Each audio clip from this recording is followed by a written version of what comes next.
यह कहानी काल्पनिक या सच्ची घटना से प्रेरित भी हो सकती है। इसका उद्देश्य किसी भी प्रकार के अंधविश्वास या काला जादू का समर्थन करना बिल्कुल नहीं है। इस कहानी के माध्यम से हम किसी की आस्था को ठेस पहुंचाना नहीं चाहते। कृपया कहानी को केवल मनोरंजन के उद्देश्य से ही सुने। कमजोर दिल वाले या बच्चे बूढ़े इसे न सुने। हमने कहानी के पात्रों और स्थान के नाम बदल दिए हैं, जिससे कहानी सुनते वक्त किसी को कोई परेशानी ना हो। इससे पहले कि हम कहानी की ओर आगे बढ़ें, यदि आप इस चैनल पर पहली बार आए हैं तो आपसे हमारा अनुरोध है कि चैनल को सब्सक्राइब कर लें, ताकि हमारी आने वाली वीडियो आप तक आसानी से पहुंच सके और आपके और हमारे बीच संबंध बने रहें। तो आइए शुरू करते हैं आज की हमारी कहानी। सवारी की तलाश में आज मैं अपनी ऑटो को कुछ ज्यादा ही दूर लेकर गया था। रात आज ज्यादा ही वीरान थी। गर्मी, प्यास और भूख ने मिलकर मेरा बहुत ही बुरा हाल कर दिया था। रात ही माँ ने कहा था कि घर में राशन खत्म होने को है। मुझे सिर्फ राशन की ही परेशानी नहीं थी। 2 महीने हो गए, मैंने घर का किराया भी नहीं दिया था। इसी चलते परेशानी में सवारी की तलाश में इतनी ज्यादा आगे निकल आया था। अब थोड़ी देर सुस्ताने के लिए एक पेड़ के नीचे खड़ा हो गया। शाम तो कब की ढल चुकी थी, अब रात होने वाली थी। मैं वापस जाने का सोच ही रहा था कि अचानक मुझे उस वीरानी जगह पर सुर्ख लाल साड़ी में 3 औरतें दूर से आती हुई नजर आईं। मैं हैरान रह गया। इस वीरान जगह पर कोई सवारी तो नहीं थी। फिर इन लड़कियों की मौजूदगी हैरानी की ही तो बात थी। लेकिन फिर इस आस में मैं खड़ा होकर उन्हें देखने लगा कि शायद इन्हें किसी सवारी की तलाश है, या फिर रास्ता भटक कर वह इस वीरान जगह पर आई हों। मेरी बात सुनकर वो खामोश थीं। अब मैं थोड़ी संजीदगी के साथ रिक्शा चला रहा था। कुछ देर पहले मिलने वाली खुशी अब गायब हो चुकी थी। फिर थोड़ी देर के बाद कैसर हवेली आ गई। वो तीनों लड़कियां मुझे कुछ कहे बिना रिक्शे से उतरकर उस हवेली में इंटर हुईं। उस हवेली के आसपास के घर भी कब के खंडहर हो चुके थे। पता नहीं क्यों वो तीनों किस मकसद से यहां उतरी थीं। अब मैं रिक्शा घुमाकर वापसी की तरफ मोड़ रहा था। अचानक मेरी नजर पीछे रखी एक थैली पर पड़ी। ये थैली तो उन तीनों लड़कियों में से एक के पास थी। मैंने रिक्शा रोका और उतरकर उस थैली को टटोला तो वो थैली वजन में थोड़ी ज्यादा लग रही थी। न जाने उसमें उनकी क्या चीज थी। मैं हवेली से ज्यादा दूर नहीं आया था, इसीलिए पलटकर फौरन वहीं पहुंचा। उस वीरान और डरावनी सी हवेली में जाने को तो मेरा दिल नहीं चाह रहा था। अजीब सा खौफ मुझे अपनी लपेट में ले रहा था। लेकिन फिर भी यह किसी की अमानत थी जो मेरी ऑटो रिक्शा में आकर बैठ गई थी। फिर जैसे ही मैंने हवेली की लकड़ी के दरवाजे पर हाथ रखा, अचानक वह खुलता चला गया। रात के इस वक्त हवेली का मंजर एकदम खौफनाक लग रहा था। अंदर जाकर तो ऐसा महसूस हो रहा था कि जैसे यहाँ पर किसी इंसान का नामो निशान है ही ना हो। तो फिर भला वह लड़कियां कहाँ गईं? कैसे? वो तो मेरे सामने इसी हवेली में दाखिल हुई थीं। हवेली के सारे दरवाजे बंद पड़े थे। न तो कोई दिया रोशनी थी और ना ही कोई ऐसी निशानी मिली थी कि यहाँ पर इंसान की मौजूदगी का एहसास हो। अब खौफ से मेरे रोंगटे खड़े हो रहे थे। ऐसे में भला कोई आम इंसान क्या ही करता। मैं फौरन ही बाहर आ गया। जल्दी से ऑटो रिक्शा स्टार्ट किया और सड़क पर ले भागा। वह थैली मैंने अपने पास संभाल कर रखी थी, पर अब मुझे उस थैली से भी डर लग रहा था। जाने वो लड़कियां कौन थीं और हवेली में जाकर यूं गायब हो गई थीं। मैं बहुत ही खौफ और दहशत के साथ घर पहुंचा था। माँ ने दरवाजा खोला। मैं थका हारा सा चारपाई पर जाकर बैठ गया। माँ ने जब मेरी परेशान चेहरे को देखा तो कोई भी सवाल नहीं किया। मैं चुपचाप खाना खा रहा था। मैंने छोटी बहनों के बारे में भी पूछा था। माँ कहने लगी कि वो तो कब की सो गईं। तभी माँ की नजर मेरे करीब रखी उस काली थैली पर पड़ी। माँ कहने लगी, बेटा ये क्या है? मैं माँ से कहने लगा कि कुछ सवारी रिक्शे में यह भूल गई थी। तभी माँ ने उस थैली की तरफ हाथ बढ़ाया और उसे खोलकर देखने लगी। मैं माँ को रोकना चाहता था कि उन नकाबपोश सवारियों की यह थैली मेरे ऑटो में छूट गई थी। न जाने किसकी है और वो कौन थीं, कहाँ से आई थीं। लेकिन माँ ने मेरे कुछ कहने से पहले ही वो थैली खोल दी। अब मेरे पैरों तले से जमीन खिसकने वाली थी। उस थैली में कुछ ऐसा निकला था जिसने मेरे होश उड़ा दिए थे। मेरा नाम सुरभित है। मैं अपने माँ बाप की सबसे पहली और इकलौता बेटा हूँ। मेरे बाद 3 बहनें हैं, इसलिए मेरे माँ बाप को मुझसे कुछ ज्यादा ही उम्मीद थी। न सिर्फ तीनों बहनें बल्कि माँ और पिताजी मेरे नखरे उठाते न थकते थे, लेकिन मैंने कभी भी इस लाड़ प्यार का नाजायज फायदा नहीं उठाया। मैं एक सीधा साधा और जिम्मेदार लड़का था।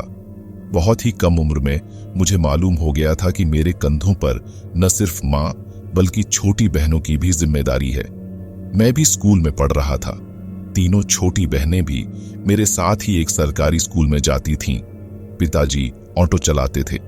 सबसे बड़ी परेशानी हमारे घर की यह थी कि हमारा घर किराए पर था। पिताजी ने मेरे बड़ी कोशिश की कि वह एक घर खरीदे, लेकिन हमेशा कोई न कोई मजबूरी आड़े आ जाती थी। उनका यह ख्वाब अधूरा रह गया। मैं भी पिताजी से छुप छुप कर रिक्शा चलाना सीख रहा था। वो मुझे कहते कि अभी तुम्हारी पढ़ने की उम्र है, इसलिए पढ़ाई पर ध्यान दो। मैं नहीं चाहता कि तुम भी मेरी तरह रिक्शा ड्राइवर बनकर गुजारा करो, बल्कि पढ़ लिख कर कोई बड़ा अफसर बनना। लेकिन मैं क्या करता? पिताजी बुढ़ापे में यूं सड़कों पर रिक्शा लेकर घूमते तो मुझे अच्छा नहीं लगता। अभी मैं सिर्फ 12 साल का ही था, लेकिन अच्छा खासा रिक्शा चलाना मैं सीख चुका था। फिर इस साल सर्दी आई तो पिताजी बीमार रहने लगे। माँ से चुपके बातें करते। मुझे मालूम न था कि वो आखिर रात को धीरे धीरे क्या बातें करते थे। फिर वो भयानक रात भी आ गई जब उस दिन मैं रात को जगा हुआ था, तो उनकी बातों की आवाजें आ रही थीं। मैंने उनकी बातों पर ध्यान दिया तो मुझे मालूम हुआ कि उनको दिल की बीमारी है, वो भी कई दिनों से। उनका इलाज महंगा था। हमारे जैसे गरीब लोगों की बस की बात तो न थी। पिताजी माँ से कह रहे थे कि अब मैं सुरभित को रिक्शा चलाना सिखा देता हूं ताकि मेरे जाने के बाद तुम लोगों को परेशानी न हो। यह बात सुनकर मैं बिस्तर में लेटकर पूरी रात रोया था। खुद से मैंने उनसे कहा कि मैं रिक्शा सीखना चाहता हूं। मेरी बात सुनकर वो मुस्कुराए भी थे। फिर धीरे धीरे सिर्फ 2 महीने के अंदर मैं अच्छे से रिक्शा चलाना सीख चुका था। और रिक्शा सीखने के सिर्फ 4 महीने के बाद ही पिताजी एक दिन चुपचाप हमें छोड़कर इस दुनिया से चले गए। उनकी देहांत के वक्त पर मैं सिर्फ 15 साल का था, और शायद कोई रात ऐसी गुजरी होगी कि जिस दिन मेरा तकिया आंसुओं से गीला ना हुआ हो। लेकिन मैंने बगैर किसी को एहसास दिलाए बगैर सारी जिम्मेदारियां अपने छोटे कंधों पर डाल दी। मैं माँ या बहनों को यह एहसास नहीं दिलाना चाहता था कि वो अकेली पड़ चुकी हैं। माँ पिताजी के मरने के बाद बहनों से कह रही थीं कि वो भी स्कूल छोड़कर घर बैठ जाए, लेकिन मैंने उन्हें साफ मना कर दिया और किसी भी तरह मैट्रिक करवाने का फैसला किया और मैंने रिक्शा चलाना शुरू कर दिया। फिर 2 साल के अंदर अंदर अब मैं एक माहिर ऑटो ड्राइवर बन चुका था। मेरी जिंदगी में बस एक ही ख्वाहिश थी कि जो पिताजी की अधूरी ख्वाहिशें थीं उन्हें मैं पूरा कर सकूं। मैं अपना घर खरीदना चाहता था, लेकिन रिक्शे की कमाई में इतनी बचत न हो पा रही थी। वैसे भी महंगाई बहुत ज्यादा थी और घर को चलाना इससे भी ज्यादा मुश्किल। उस दिन भी वो 3 सवारियां जो मुझे मिली थीं, उनकी यह थैली मेरे हाथ लगी थी। माँ ने मेरे मना करने के बावजूद थैली खोल दी थी। उसमें से निकलने वाला कीमती खजाना देखकर मैं और माँ हैरान थे। बेशक मेरी माँ तो वह थैली लेने के ख्याल से ही थी। मैंने माँ से कहा, यह थैली उन सवारियों के लिए बहुत कीमती हो सकती है, इस थैली को लेने वे वापस जरूर आएंगी। फिर माँ ने वह थैली हिफाजत से अपनी अलमारी में रख दी और मुझे कहने लगी कि किसी से भी इस बात का जिक्र मत करना, वरना हमारे लिए परेशानी होगी। दूसरी सुबह मैं अपने काम के मुताबिक उठा और ऑटो लेकर निकल गया। सुबह से एक भी सवारी हाथ न लगी थी। दोपहर होने चली थी। अचानक मुझे खड़े खड़े ख्याल आया कि क्यों ना दिन के वक्त जाकर एक बार उस हवेली में जाकर देखूं कि आखिर वे तीनों औरतें वहां रहती भी हैं या नहीं। उस रात को तो मुझे कोई नजर नहीं आया था। अब मैं कशमकश का शिकार था। उनकी एक बहुत बड़ी अमानत मेरे पास थी। मुझे जरूर वहां जाना चाहिए। फिर मैंने रिक्शा स्टार्ट किया और उस हवेली की तरफ रवाना हो गया जो यहां से काफी दूरी पर थी। उनकी एक बहुत कीमती चीज मेरी रिक्शे में थी। मुझे हैरत हुई कि वे अब तक इस थैली को वापस लेने क्यों नहीं आए। खैर, 1.5 घंटे के सफर के बाद मैं उस हवेली के सामने खड़ा था। उसके पास वाले घर भी खाली थे। ऐसे लगता था जैसे वहां कोई आता जाता नहीं था। इतनी बड़ी हवेली, लेकिन अजीब वीरानी सी उसके अंदर छाई थी। अब मैं उसके अंदर चला गया। वहां की हालत बता रही थी कि इसमें कोई भी नहीं रहता और दरवाजा भी खुला था। मैं जैसे ही थोड़ा आगे गया अचानक ही मुझे कानों में किसी की हंसने की आवाज आई। ये आवाज अंदर से आ रही थी, शायद किसी कमरे में वे लड़कियां मौजूद थीं। अब मुझे यूं बिना इजाजत अंदर जाना ठीक नहीं लगा, लेकिन फिर भी इस कीमती जेवरात के बारे में सोचकर मैं अंदर चला गया। अंदर गया तो हैरत से दंग रह गया। हवेली के कमरे बंद पड़े थे। फिर हंसने की आवाज कहां से आ रही थी? मैंने सीढ़ी से जाते वक्त ऊपर वाले फ्लोर की तरफ देखा। वहां भी कमरे बने हुए थे, लेकिन उन सारे कमरों के दरवाजे भी बंद थे। तभी अचानक बंद कमरे का दरवाजा खटखटाया। मुझे अंदर ही अंदर ऐसा लग रहा था कि जरूर यहां कोई अदृश्य शक्ति है जो इंसान को दिखाई नहीं देती। यह हवेली कहीं शापित तो नहीं? यही सोचकर मैं तेज कदमों से वहां से भागा।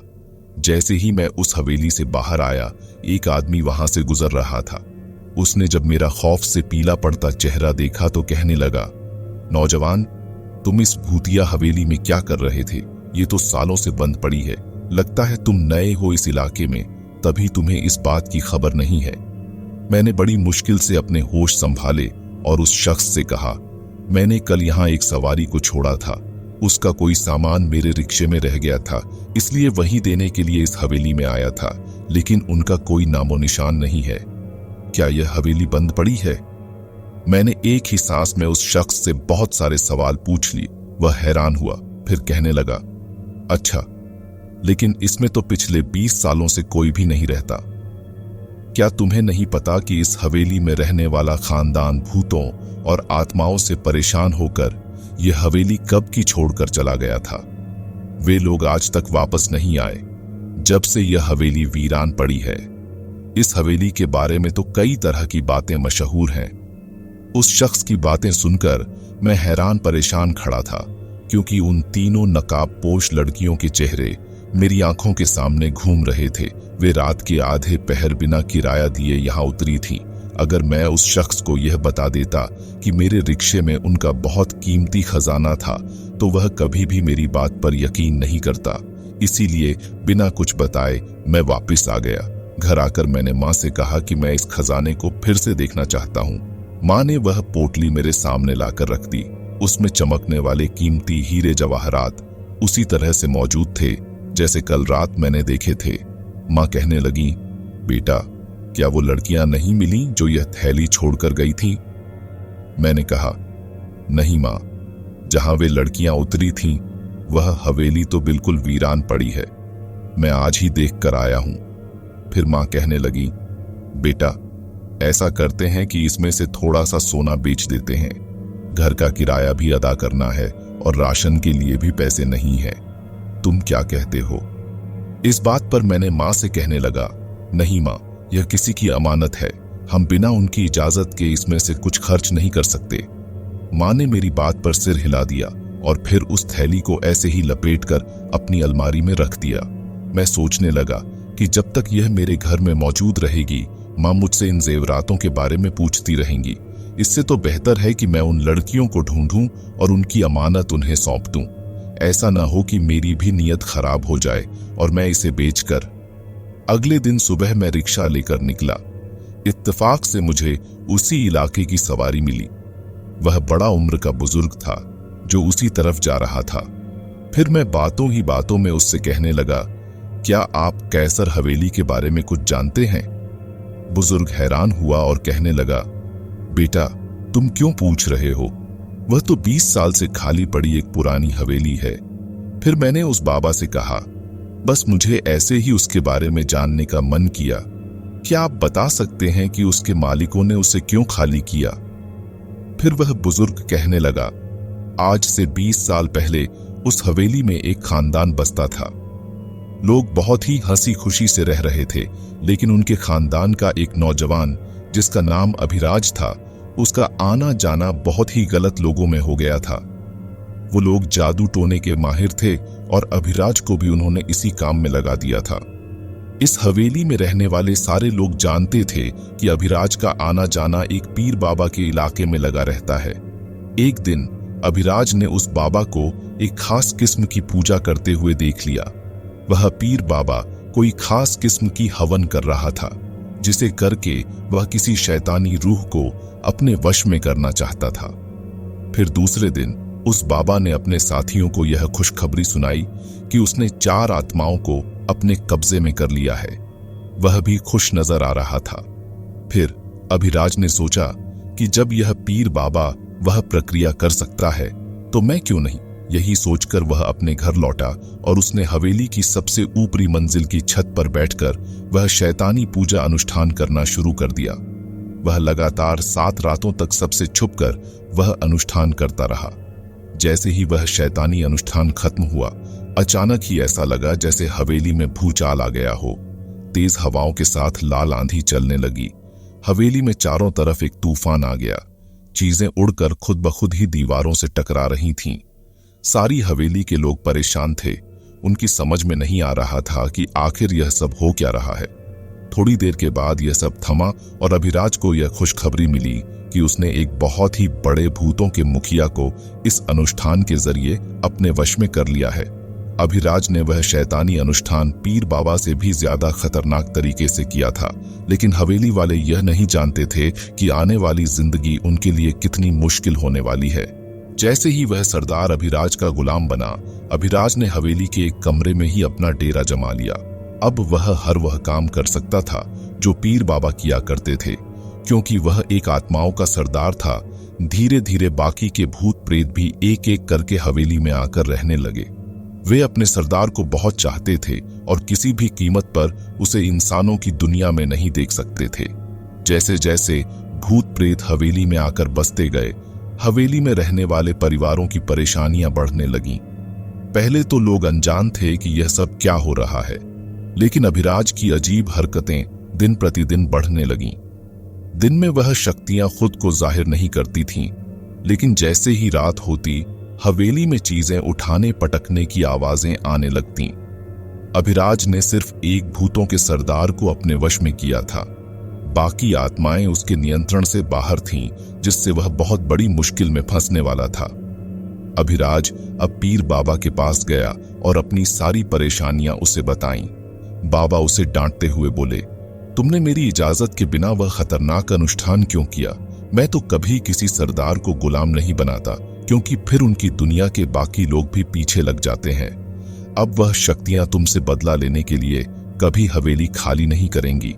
तुम्हारे पूरे खानदान को यहां से जाना होगा, वरना वे तुम्हें नुकसान पहुंचाएंगी। लेकिन अभिराज ने बाबा की एक भी बात नहीं मानी और न ही उसने अपने घर वालों को आगाह किया। कुछ दिन बाद उन शैतानी शक्तियों के बदले संकेत दिखने लगे। हवेली में रहने वाली एक जवान लड़की को दौरे पड़ने लगे। उसे हर जगह परछाइयां दिखने लगीं और वह खौफ से चीखने लगी। उसकी हालत देखकर सब परेशान हो गए। फिर एक फकीर बाबा को बुलवाया गया। उन्होंने हवेली वालों को बताया कि तुम्हारे खानदान में किसी से गलती हुई है, जिसने इन शक्तियों को दावत दी है। अब इसका कोई तोड़ नहीं है। मेरी मानो तो अभी इसी वक्त इस हवेली को छोड़कर दूर चले जाओ, क्योंकि इन शक्तियों ने इस हवेली पर कब्जा कर लिया है और वे किसी भी कीमत पर यहां से नहीं जाएंगी। अब अभिराज शर्मिंदा था और बार बार बाबा से इसका कोई हल निकालने की विनती करने लगा। इसके लिए मैं यही कह सकता हूं कि आप लोग चुपचाप यह जगह खाली कर दें। बाबा बिना इलाज किए ही चले गए। अब तो इस हवेली में एक शोक का समान था। फिर वही रात वह पूरा खानदान यह हवेली छोड़कर चला गया। धीरे धीरे यह बात पूरे मोहल्ले को भी पता चल गई थी कि इस हवेली में क्या हादसा हुआ है। उनके जाने के बाद भी किसी मोहल्ले वाले की हिम्मत न हुई कि उस हवेली की तरफ नजर भी उठा सके। लेकिन बेटा, मुझे समझ नहीं आ रहा कि तुम इसके बारे में इतना क्यों पूछ रहे हो। उस बुजुर्ग की बातों ने मुझे बहुत कुछ सोचने पर मजबूर किया। फिर मैंने उन्हें सच्चाई बताने का फैसला किया और उन घूंघटधारी लड़कियों का जिक्र किया। मैंने बताया कि किस तरह रात के आधे पहर में वे रिक्शे में कीमती खजाना छोड़कर खुद इस हवेली में चले गए। मेरी बातों पर वे बड़ी हैरत से सुन रहे थे। फिर कहने लगे, तुम्हारी बात सुनकर तो यही लग रहा है कि वह जरूर उसी शैतानी प्रेत के खानदान से है। हो सकता है कि सरदार की बेटियां हों। लोगों का कहना है कि आधी रात को इस हवेली से आवाजें सुनाई देती हैं। कई लोगों ने छत पर चलते फिरते परछाइयों को भी देखा है। इसलिए हमारे इलाके के कोई भी लोग रात के वक्त घर से बाहर नहीं निकलते। फिर मैं उस बुजुर्ग से कहने लगा, लेकिन वो मेरे रिक्शे में कीमती खजाना क्यों छोड़कर गईं, ये बात मुझे समझ नहीं आई। फिर वह कहने लगे, ये बात तो मैं भी नहीं जानता बेटा। हो सकता है कि वह अपना खजाना वापस लेने तुम्हारे पास दोबारा आए। अब उनकी मंजिल आ गई थी। यहाँ से थोड़ी ही दूर वह हवेली थी। बुजुर्ग आदमी का कहना था, ये चीजें रात को अस्तित्व में आती हैं। हो सकता है वह रात को ही पूरी हवेली में घूमते फिरते हों। इसका मतलब है कि मुझे उन भूतनियों से मिलने के लिए रात को ही यहाँ पर आना चाहिए। अब मैंने अपने घर की ओर रुख किया। थोड़े बहुत पैसे जमा हो चुके थे। मैंने उन्हीं से मामूली सा राशन खरीदा और घर चला गया।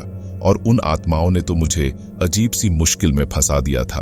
अब मेरा रिक्शा चलाने पर भी ध्यान नहीं था। माँ अलग से उस खजाने की वजह से परेशान रहती कि कहीं कोई चोर डाकू घर में न घुस आए।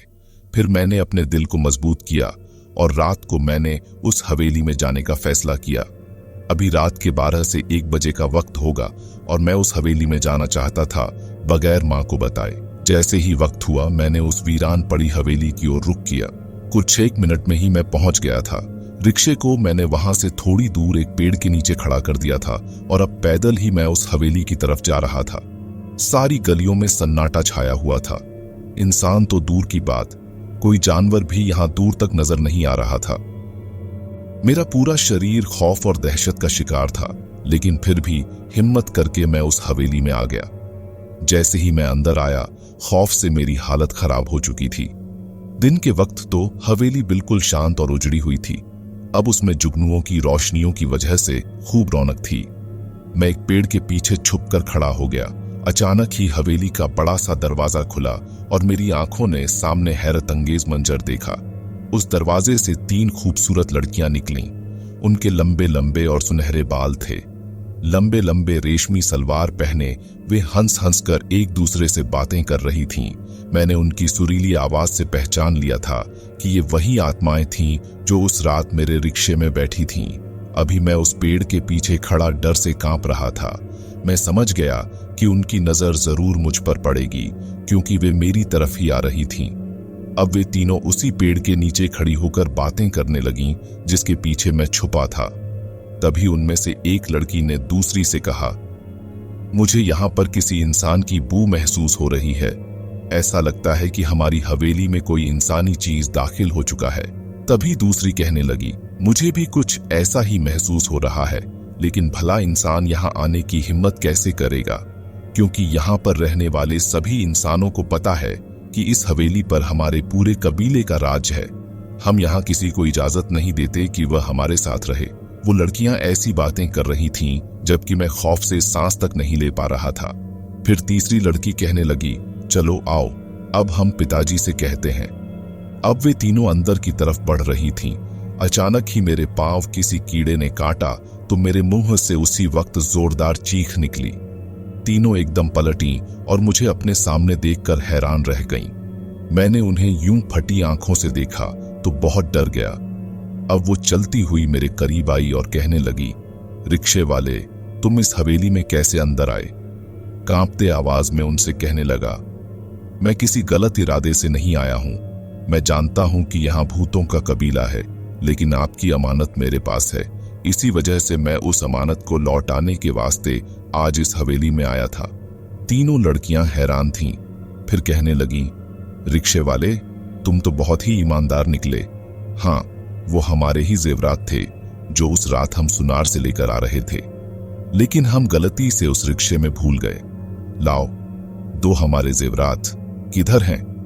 फिर मैं उनसे कहने लगा, मैं आज तो आपको यहां देखने आया था कि आप यहीं रहती हैं या नहीं। इसी वजह से उन कीमती जेवरात को अपने साथ नहीं ला सका, लेकिन अगली बार मैं उन्हें लेकर जरूर आऊंगा। वहां खड़ी लड़कियों ने उस रिक्शे वाले को देखा। उन्हें बहुत अच्छा लगा। उसकी ईमानदारी से प्रभावित होकर वह कहने लगी, अच्छा ठीक है, तुम यहां मत आना, क्योंकि अगर हमारे पिताजी ने तुम्हें यहां देख लिया तो ऐसा ना हो कि वह बिना सोचे समझे तुम्हें कोई नुकसान पहुंचाए। मैं अपने जेवरात लेने के लिए खुद तुम्हारे घर आ जाऊंगी। मैं उनकी बात पर कुछ घबराया, लेकिन फिर मैंने कह दिया, ठीक है, जैसी आपकी मर्जी। फिर मैं उस रात वापस आ गया, लेकिन मैं इस बात पे हैरान हुआ कि वो आत्माएं तीनों इंसानों की तरह दिखाई दे रही थीं। शायद उन्हें इंसान बनकर रहना अच्छा लगता था। अब मैं वापस घर आया तो पूरा पसीने में सराबोर था, डर से थर थर कांप रहा था। घर आके चारपाई पर बैठा तो माँ ने कहा, बेटा क्या हुआ, तबीयत तो ठीक है ना? फिर मैंने माँ को पूरी बात बता दी कि किस तरह आधी रात को उस हवेली में गया था। फिर मैंने माँ को कह दिया, आज नहीं तो कल वो चुड़ैल अपनी अमानत लेने जरूर आएंगी। माँ तो खौफ से अपने दिल पर हाथ रखकर बैठ गई और कहने लगी, तूने ये क्या कर दिया? क्या जरूरत थी उस मनहूस हवेली में जाने की? अगर वो तुझे नुकसान पहुंचा देती तो? फिर मैंने कहा, माँ, अमानत तो अमानत होती है, फिर चाहे वह इंसान की हो या फिर किसी आत्मा की। उस पूरी रात मैं सो नहीं सका। अजीब अजीब से ख्याल पूरी रात मेरे माइंड में आ रहे थे। अब माँ दिन रात परेशान रहने लगी। दोनों छोटी बहनें मैट्रिक कर चुकी थीं। अब माँ से जिद कर रही थीं कि उन्हें आगे कॉलेज में पढ़ना है, लेकिन माँ उन्हें समझाने लगी कि घर के हालात ठीक नहीं है। अभी तुम्हारे भाई के ऊपर बहुत जिम्मेदारियां हैं, उसे तंग न किया करो। लेकिन मैंने दिल में सोच लिया कि चाहे कुछ भी हो जाए, मैं अपनी बहनों की हर ख्वाहिश पूरी करूंगा। अगर उनके दिल में पढ़ने की इच्छा है तो मैं उन्हें जरूर कॉलेज में दाखिला दिलवा दूंगा। उस रात अचानक ही दरवाजे पर किसी की दस्तक हुई। मैं घर पर था। मैंने दरवाजा खोला तो सामने एक नौजवान लड़की खड़ी थी। उसने दुपट्टे से चेहरा छुपा रखा था, लेकिन उसकी आंखों में देखते ही मैं पहचान चुका था कि ये कोई और नहीं बल्कि वही लड़की की रूह थी। वह जरूर अपनी अमानत लेने आई थी। मैंने उसे कहा, 1 मिनट रुकिए, मैं अभी लेकर आता हूं। वह कहने लगी, रिक्शे वाले, मुझे अंदर आने का नहीं कहोगे? मैं उसकी बात पर घबरा गया, फिर उसे अंदर आने को कह दिया। अब वो आंखें घुमा घुमा कर पूरे घर का जायजा ले रही थी। फिर मैंने अंदर रखी छोटी संदूक से उसके जेवरात निकालकर उसे थमा दिया। उन्हें देखकर वह बहुत खुश थी। फिर कहने लगी, मैंने बहुत शौक से खरीदे थे। यूं तो हमारे लिए कोई भी चीज हासिल करना मुश्किल नहीं है, क्योंकि मेरे बाबा कबीले के सरदार हैं, इसलिए हमारे पास हीरे जवाहरात की कोई कमी नहीं।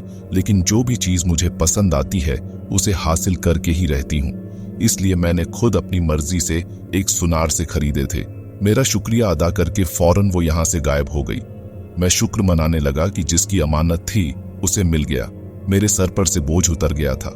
अब मैं रिक्शा चलाने पर ध्यान देने लगा था। गलती से भी उस हवेली की तरफ नहीं जाना चाहता था। अगर कोई भी सवारी मिलती तो मैं इनकार कर देता। मैं सीधे ही सवारियों को जाने से मना कर देता। उस दिन भी मैं सवारियों की तलाश में खड़ा था। मैं रात के 12 बजे तक एक सड़क के किनारे खड़ा था। मेरे नजदीक एक ठेले वाला फल बेच रहा था। फिर 1 बजने को हो रहा था तो वो वहां से चला गया। उसने मुझे भी कहा, भाई रात बहुत हो गई है, अब तुम्हें भी चले जाना चाहिए। आजकल हालात सही नहीं है, तुम भी घर चले जाओ।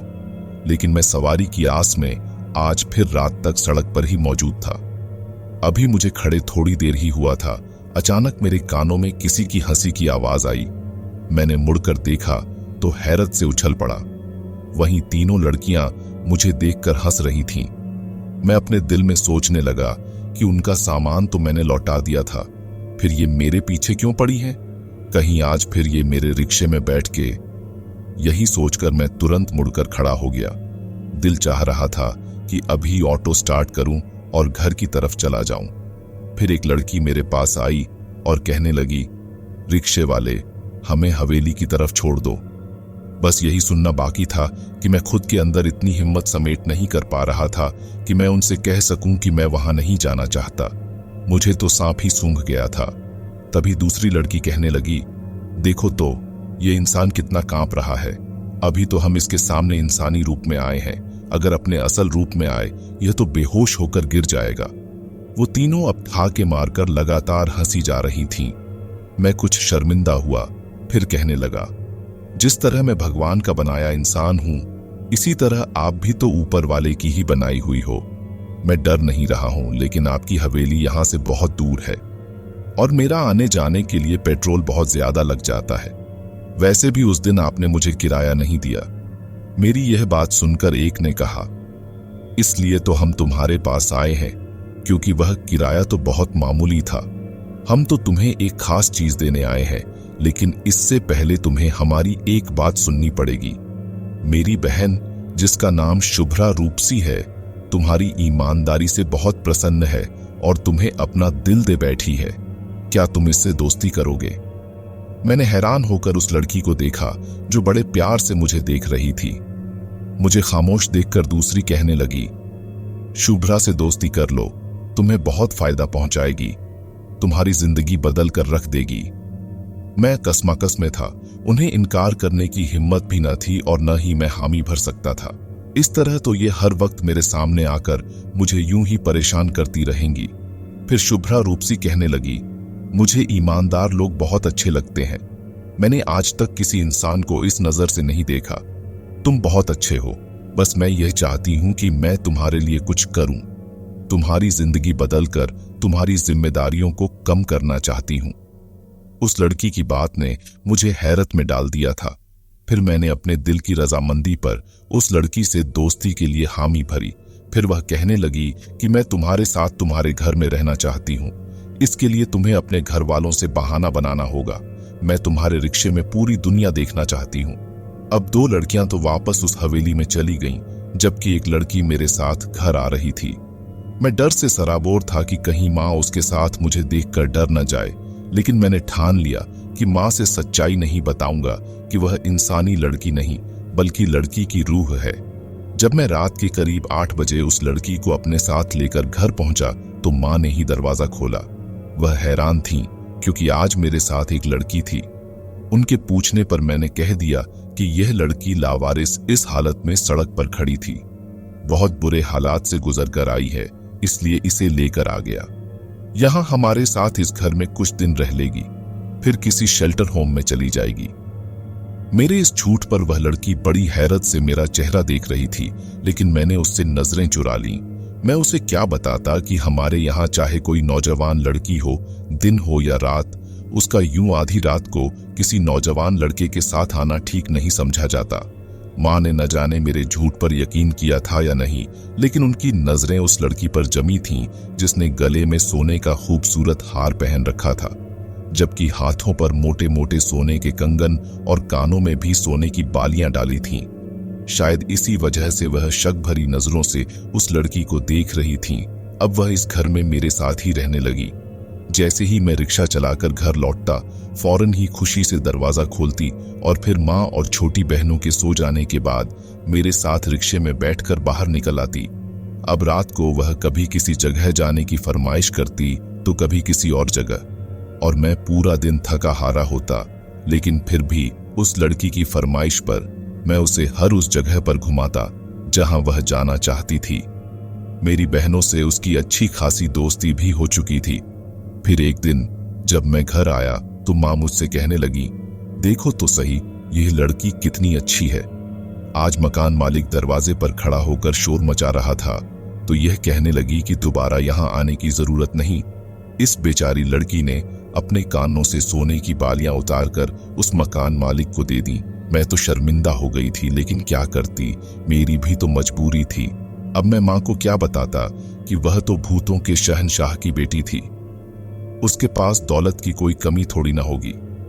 इन आम इंसानों की भला उसकी नजरों में क्या हैसियत होगी। फिर माँ की अगली बात पर तो मैं हैरत में ही पड़ गया।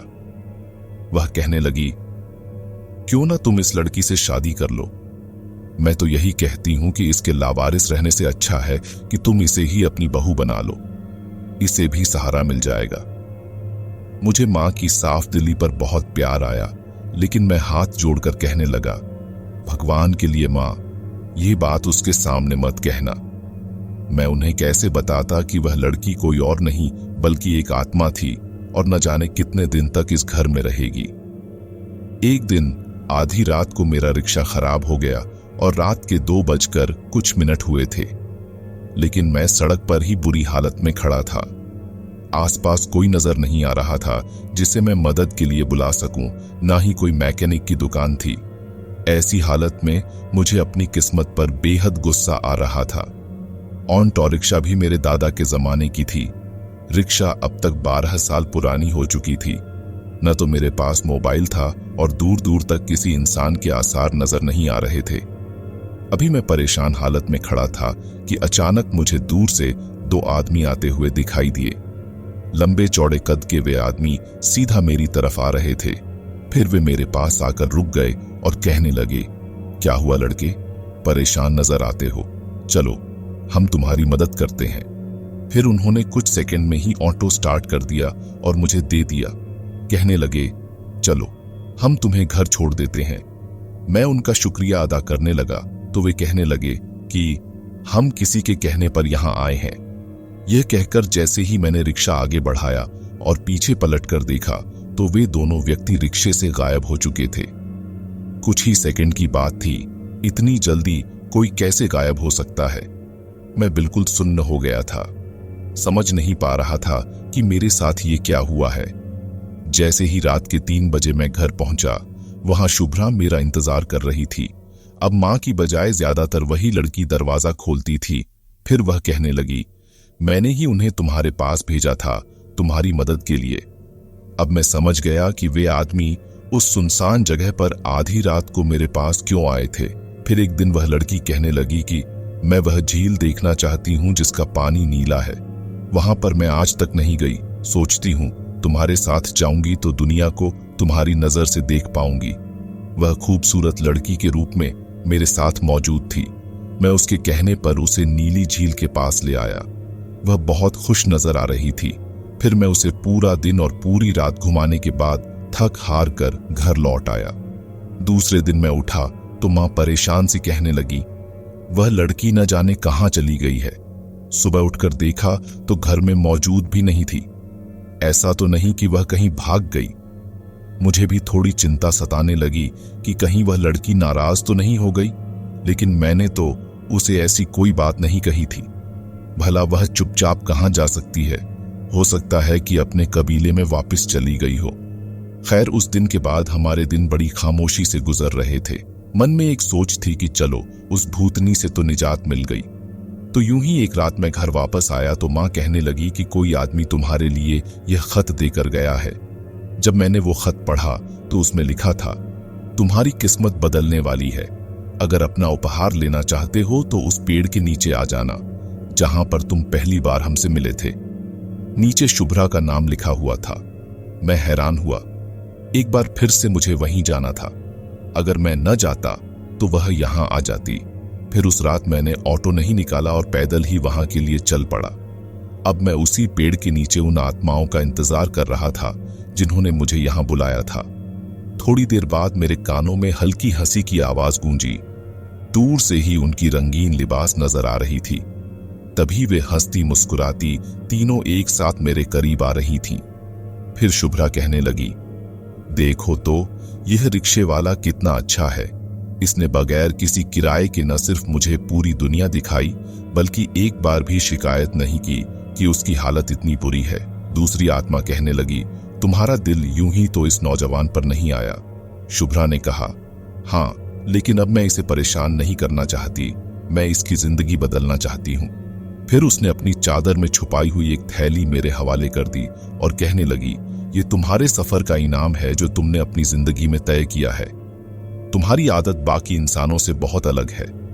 मुझे यकीन है कि तुम दौलत पाकर भी बिल्कुल नहीं भटकोगे, लेकिन इसके लिए तुम्हें हमारी एक और शर्त माननी होगी। जब हमारा दिल चाहेगा हम तुम्हारे साथ घूमने फिरने तुम्हारी दुनिया में आ जाएंगे। जाओ, जाकर अपनी किस्मत बदल लो। आज के बाद तुम एक रिक्शे वाले नहीं बल्कि एक बहुत बड़े इंसान कहलाओगे। मैं बार बार उनका शुक्रिया अदा करने लगा। शुभ्रा मुस्कुराती हुई कहने लगी, मैंने तुम्हारे घर में रहकर बहुत कुछ सीखा है। दुनिया को तुम्हारी नजरों से देखा और महसूस किया कि बहुत सी चीजें जो इंसानों के लिए खास होती हैं वे हमारे लिए आम होती हैं, लेकिन जो इंसानों के लिए आम होती हैं वे हमारे लिए खास होती हैं। अगर कभी जिंदगी में कोई परेशानी हो तो बस हमें याद कर लेना। हम तीनों तुम्हारे सामने हाजिर हो जाएंगे। और हाँ, अगर कोई लड़की तुम्हें आधी रात को मदद के लिए बुलाए तो कभी भी इनकार मत करना। शुभ्रा मुझे प्यार भरी नजरों से देख रही थी और फिर वहां से ओझल हो गई। मैंने उस थैली को खोला तो उसमें मेरी सोच से भी ज्यादा कीमती खजाना मौजूद था।